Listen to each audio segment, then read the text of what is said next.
episode 6. Are we on 6, Emmy? We're on 6. I thought it was 5. No, we're on 6. We're 6 yes, episodes down. We're on a roll. So yeah, 6. I hope you are enjoying them as well. I think I even said that last week, but yeah, I hope you're getting quite a lot out of them. But we are moving into 10 weeks out now. 10 weeks out, it's literally going so quick. And just to give you like an overall of how my week has gone, it's been very good. I had like a 1 kilo, just over a kilo drop in weight, 2 centimeters off the waist. Body composition is really changing now. Legs are pretty much in. I'm just waiting for that upper body to come in now. So what we actually did this week is left the food where it is because we've seen like a nice drop in weight. But what we did do is just increase a bit of cardio. So I'm up to like 30 minutes now. So that's 12K steps, 30 minutes of cardio, and 4,000 calories per day. So I'm still in a very good spot. So if it keeps moving like this, I'll be very happy. How are you? How's your week been? My week has been okay. Estrogen has dropped and my body is very fatigued. You're very sweaty.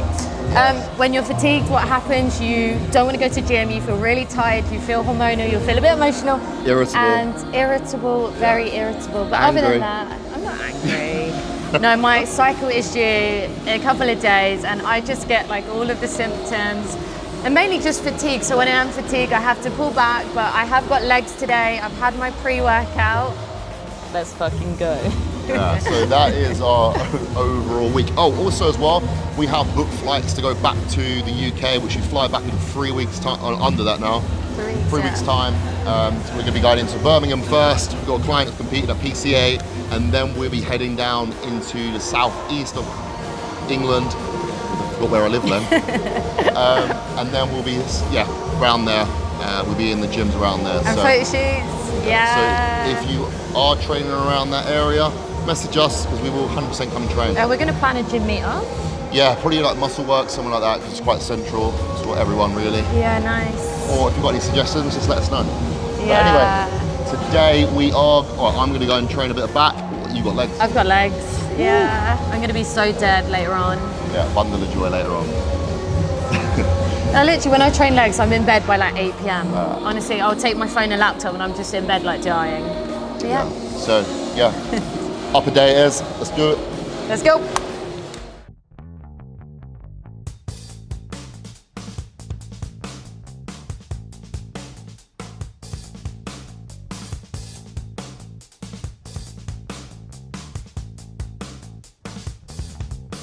Okay, so we are going on to the first exercise. We are going to use this as like an engagement, get the lat nice and engaged before going on to the big row movements.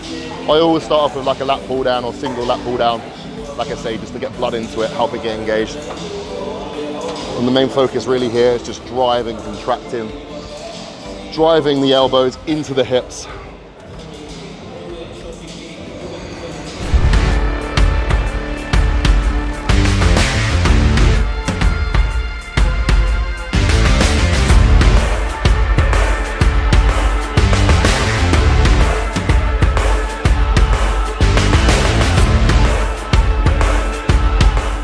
So we're gonna do 2 warm-up sets and then we'll do our 2 working sets.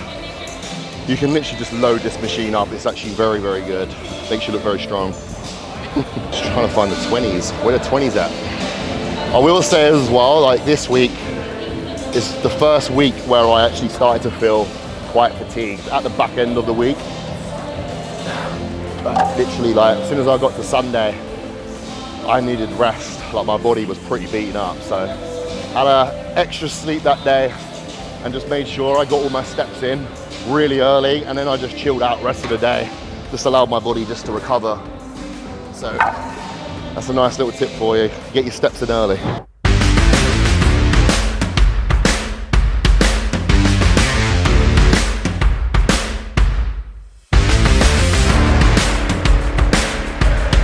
So this week in my check-in, I was whether in the decision whether to start adding like high days around my leg days, because my legs get very flat as soon as I start dieting, and I risk the chance of losing muscle. But the only thing is when I add in the high carb days, what can happen is you're slowing down the rate of fat loss in the week. So we're just gonna hang off for a little bit, a few more weeks, just to try and just get my upper body to come in. And it's coming in like, I'm measuring like all my waist, not my waist, sorry, my thighs, even my calves. I literally measure everything just to make sure that we are not losing that muscle mass. Because I know for me as well, like I don't actually lose hardly any muscle on my legs whatsoever in prep, which is absolutely amazing. So as soon as I start getting this upper body fat off, my proportions are gonna look a lot better. At the moment, I'll be honest, I am looking a little bit top heavy. I know that, I know my weaknesses. But like I said, I think in a few weeks time, once I start getting the upper body off, I'll start incorporating those high days, bring that fullness back in the legs, and then things should start looking a lot better. That's the plan anyway. Okay guys, so I am back in Benoist training with Stephanie. Again, you're gonna see me using this machine quite a lot because I'm sticking to the same routine. I used to have a really bad habit where I would go to like loads of different machines, and then I was like, I need to really just stick to the machines that I really connect with the most, and then that's when I'm gonna see the most progress. So we always start with the hack squat, which is a compound exercise. You can see here, we're just focusing on the glutes with a bit of hamstrings, quads as well, making sure the back is neutral and there's no arch, and we're getting nice and deep in that squat. Yes, first exercise, nearly done.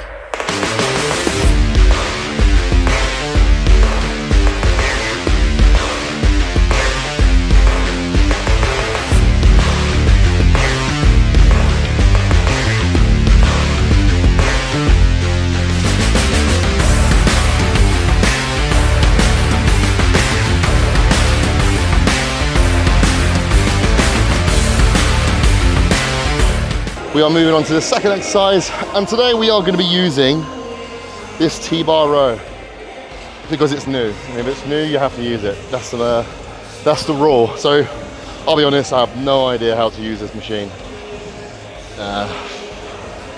So first of all, what we want to do is just make sure that it's adjusted to you. So I'm just going to do like a tester just to see where we're at.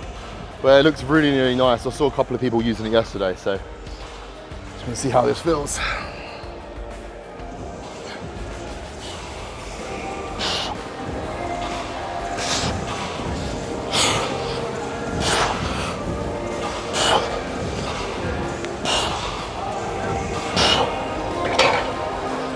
Okay, that feels really nice. And you actually don't need a lot of weight on that, so I'm gonna leave it there for one more warm-up set. And I feel like it's good and I'll increase that weight, but I don't think you need a lot on it. And that is generally really heavy as well. So, very nice.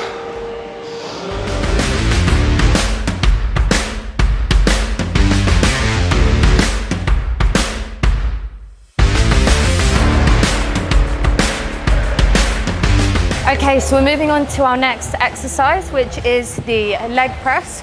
We are supersetting a wide stance and then going into a narrow stance, but again, it's hypertrophy training, so we're making sure we're hitting those 12 reps at all costs. Come on, Stephanie, let's go.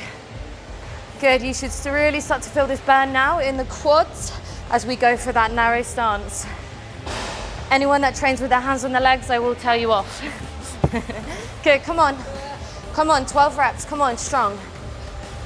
Good, come on, burn it out. Let's go, come on. Good, come on, drive, push through those heels. Good, come on. You can see here, Stephanie is bringing her knee all the way down to her chest, and we are driving through those heels. Good, come on, 12 reps and you're done.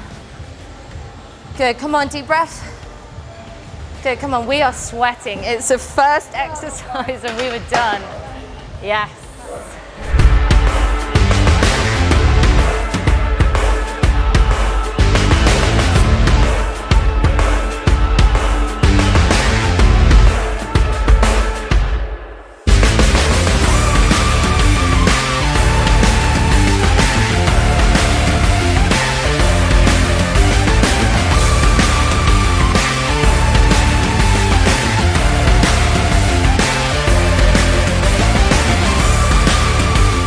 Okay, so the best thing to do when you're on a leg press is slow down that movement.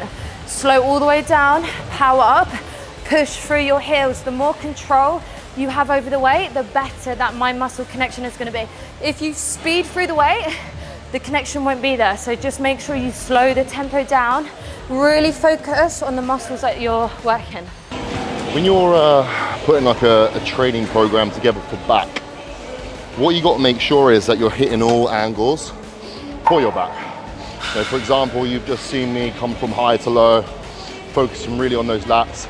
And then we went over there and we done T-bar row, overhand grip or neutral grip-ish, which is just really gonna help to target my upper back. So now we're going onto the seated low row, which is gonna be an underhand grip. Again, it's gonna be quite a lot of lat focus, but also as well, hitting the middle of that back was where it comes from, like high to low. So just think about this when you are putting your program together, just to get the most out of them. Don't just come in here and just do like loads of overhand rows. It will work, but it's just to maximize it. Just make sure you're hitting at all angles.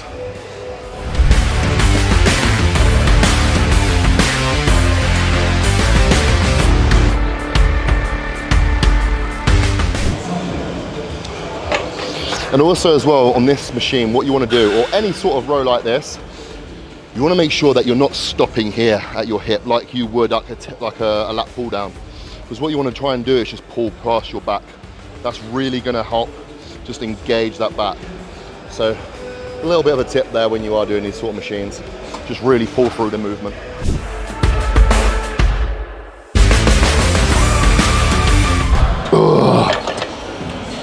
Also as well, I don't know if I've touched on this in my YouTube series, but you won't see me wearing wrist straps at the start of my workout. And the reason why this is because my grip strength is not fatigued. I only put my wrist straps on when they're not fatigued. You might see me doing it when I'm doing RDLs, but I won't do it because I don't want to stop my forearms from growing and my grip strength to decrease. So I always just put them on when I feel like they are starting to fatigue. So stop being a pussy and wear them at the start of your workouts. Okay, so we're moving on to our third exercise, which is working the outer glute. When we do this exercise, we're gonna open the legs and you're gonna squeeze that glute here. We really wanna hit this muscle. So I find opening up, squeezing, closing my legs, I really get a real good connection on my glutes. Give it a go. Everything is sore. It really is.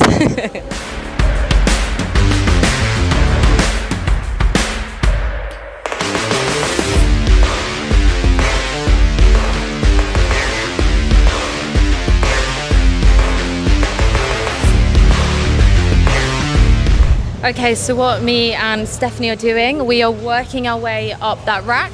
We are doing high volume, so 15 to 20 reps. And we are calling this the Habibi glute. We are working the Habibi glute. We're working the glutes, big bubble butt. Exercise number 4, we're gonna do some rear delts, just to really help that overall development of the shoulders. And I always like to pull it in when I am doing back, because when you are doing those row movements, you are going to be hitting your rear delt. So I just like to just put as much volume across that rear delt as much as possible. So yeah, rear delt flies. And also the setup here, again, what you'll probably see me doing is just sitting my ass at the back of the seat, leaning forward, because that actually just stops me cheating. If I'm here, I could be like doing that, using a bit of momentum to get it back. So that just takes us out to play.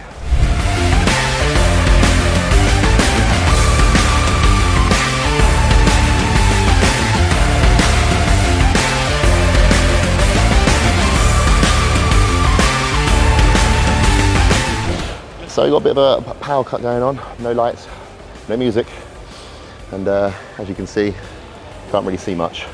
So if the quality is shit, it's not Zemi's fault, it is because there's a power cut. There we go. We have to continue. So that is all of our row movements done, that's back done.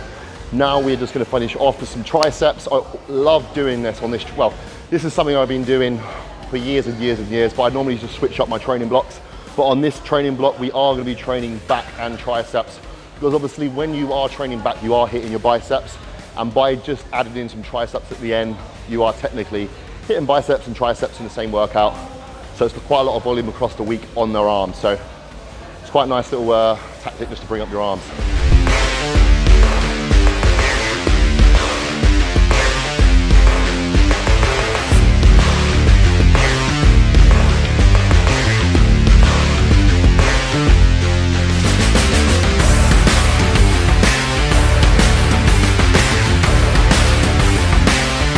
Okay, so we've just had a power cut, but the lights are back on.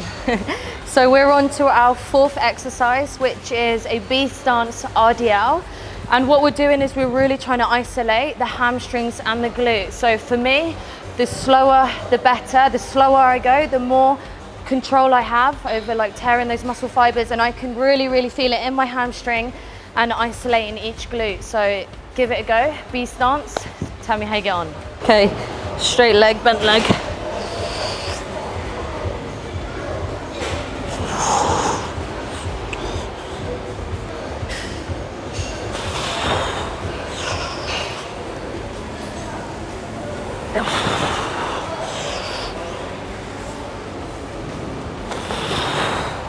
If you've got weak wrists like me, then definitely get some straps.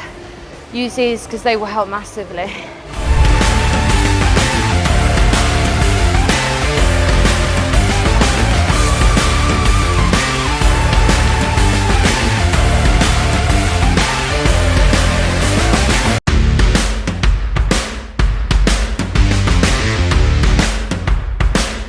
So we are moving on to the last exercise for today, which is going to be single overhead tricep extensions. The main focus here really is just trying to focus on that stretch at the bottom. As soon as you feel it stretch, drive up and then just contract your tricep as hard as you can at the top. You can just controlling the movement all the way through like you would in any other exercise. But yeah, this is a really nice exercise just to finish off for those triceps. And after this, we are going to go and do a little bit of posing, see what I'm currently looking like. But yeah, I'm feeling tired.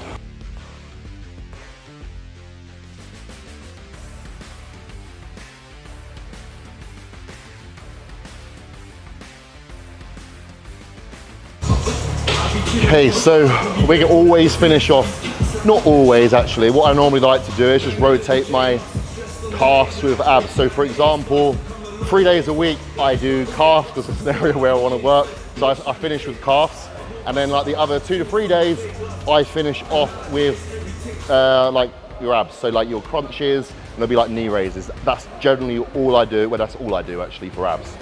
So yeah, we're just gonna be doing 25 free sets, and then we're gonna be moving on to some knee raises. Also as well, while I was doing that, I had a little thought. I never, probably only the last like year or so, I've just started doing like weighted ab exercises. I just always believed and always got taught when you're doing like weighted ab exercises, it's gonna make your midsection bulky. But looking back on stage and looking at my pics, you know, I've been beaten by guys that literally just had like their abs have just been like, every single one that I ask what do they do for abs, is that they do weighted abs. So this year and last year I've just started doing them, and my midsection has improved. It needs to be a lot better, but definitely adding in like weighted exercises, volumizing it as well, have definitely seen improvements. So yeah, if you want to improve your abs, make sure you're doing weighted. But none of these side crap actually. You see people doing that with dumbbells. Don't do that, because that actually will make your waist a lot bigger.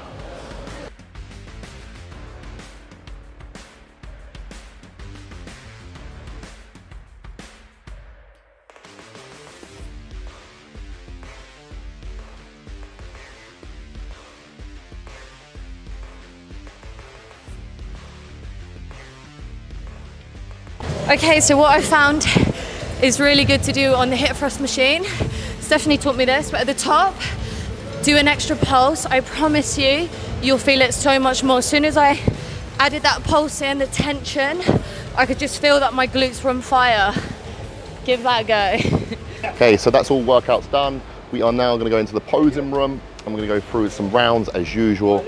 You guys can overlook me and see how I'm getting on. But as you guys can see as well, this is what we got to walk past every day. Like, this is the standard by us. Look at this. What would you go for? See, I'm going to say this now. Let us know in the comment section. We've got this 4x4, we've got Lambo, we've got Bentley, we've also got Urus as well. Personally, I'd go for the Urus because I can actually fit in it. Also as well, I think there are a few people in here as well today, so hopefully it's not like a big posing seminar, so hopefully it's just someone else.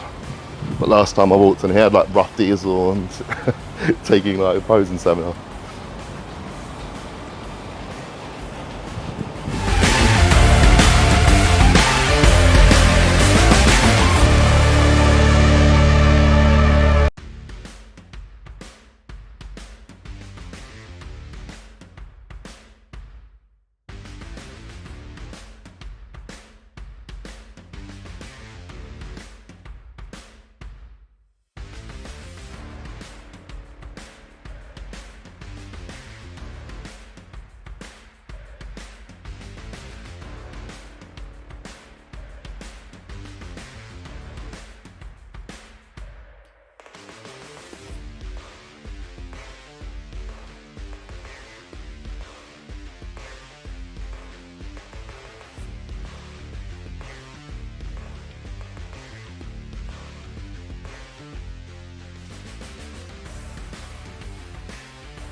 Enjoy to boost.